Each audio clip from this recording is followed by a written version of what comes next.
আসসালামু আলাইকুম everyone, welcome to my channel Mitu's beauty tips. আপনাদের মাঝে আবারও হাজির হলাম আমি মিতু নতুন একটি টিপস নিয়ে। আজকের রেমেডি হচ্ছে যাদের ব্রণের সমস্যা আছে, ব্রণের সমস্যা দূর করার জন্য আজকে নতুন একটি ফেস প্যাক নিয়ে আসলাম। তো প্রথমেই লাগবে হচ্ছে নিমের গুঁড়ো। যাদের বাসায় নিম পাতা আছে তারা ইচ্ছা করলে নিম পাতা বেটে পেস্ট করে নিতে পারেন, তাহলে কিন্তু আরও বেশি ভালো হয়। তো আমার কাছে হচ্ছে নিমের গুঁড়ি আছে, এই জন্য হচ্ছে আমি নিম পাতার গুঁড়ি নিয়ে নিচ্ছি। আপনারা চাইলে নিম পাতা শুকিয়ে রোদে শুকিয়ে তারপর সেটা ব্লেন্ডারে গুঁড়ি করে নিতে পারেন, তাহলেই হবে। তো আমি এখানে নিয়ে নিলাম নিম পাতার গুঁড়ি।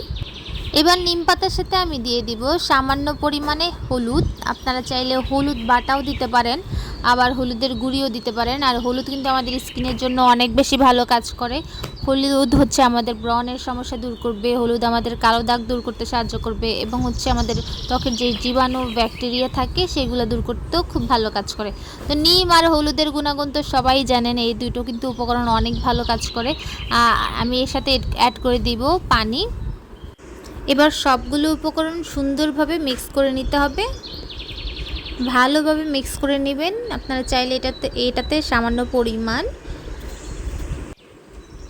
মধু অ্যাড করে দিতে পারেন। তো আমি মধু দিব না, আমি হচ্ছে এই তিনটি উপকরণ ভালোভাবে মিক্স করে যেখানে যেখানে ব্রণ আছে সেখানে এটা অ্যাপ্লাই করবেন, পুরো ফেসে না দিলেও হবে। আর আপনারা যদি চান যে পুরো ফেসে দিতে তাহলে দিতে পারেন, কোনো সমস্যা নেই। আর যারা চান না মুখ হলুদ হয়ে যাক তারা হচ্ছে শুধু ব্রণেই অ্যাপ্লাই করবেন। তো এভাবে যাদের যেখানে ব্রণ আছে এরকমভাবে আলতোভাবে প্রলেপ দিয়ে দিবেন। তারপর যতক্ষণ না শুকাচ্ছে ততক্ষণ রেখে দিবেন, তারপরে ঠান্ডা পানি দিয়ে সুন্দর করে মুখটা ধুয়ে ফেলবেন। আর আপনারা চাইলে হালকা কুসুম সহনীয় পানি দিয়ে পুরো মুখটিকে ভালোভাবে পরিষ্কার করে তারপর হচ্ছে এই ফেস প্যাকটি অ্যাপ্লাই করবেন। পরিষ্কার মুখে অ্যাপ্লাই করলে ফেস প্যাকটার কার্যকারিতা বেড়ে যায় এবং গুণাগুণটা ভালো মতো কাজ করতে পারে।